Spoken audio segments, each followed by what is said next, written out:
आज मला 4 केकच्या ऑर्डर होत्या आणि त्याही 2 डिलिव्हरीच्या आणि एक तर कस्टमर येणार होते घ्यायला.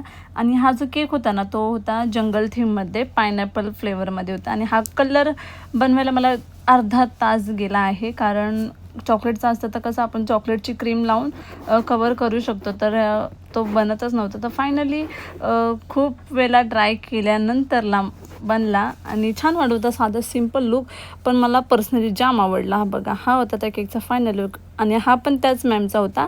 तर हा मला डिलिव्हरी करायचा होता भांडूपला. त्यानंतर हा लगेच भांडूपला डिलिव्हरी करून आली 6:30 पर्यंत.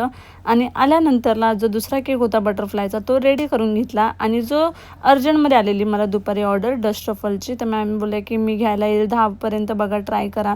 तर माझ्याकडे खूप सारा वेळ होता, तर मी निघालेली ऑर्डरला जायला. तर म्हटलं वेळ आहे तर पटापटा बनवून घेऊया.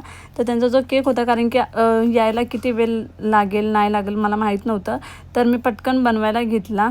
आणि जसा फोटो पाठवलेला तसाच मी रेडी केलेला आणि मी स्वतःहूनच मॅमला फोटो पाठवला, कारण की एवढा वेळ नव्हता. तर हा होता त्या केकचा फायनल लुक. त्यानंतर सगळे केक झाल्यानंतरला मी निघाले डिलिव्हरीला. आणि हा जो केक होता ना बटरफ्लायचा, तो मॅमनी मी हा केक सेम पहिलाही बनवला आहे, तर त्यांना तसंच हवं होतं. जे कलर कॉम्बिनेशन आहे ना, ते तसंच सेम पाहिजे होतं. तर मी त्याच्यामध्ये काहीच कॉम्प्रोमाइज नाही केला. तर जसं होतं तसंच सेमच्या सेम मी बनवलेलं. आणि हा होता केकचा final look. And thank you for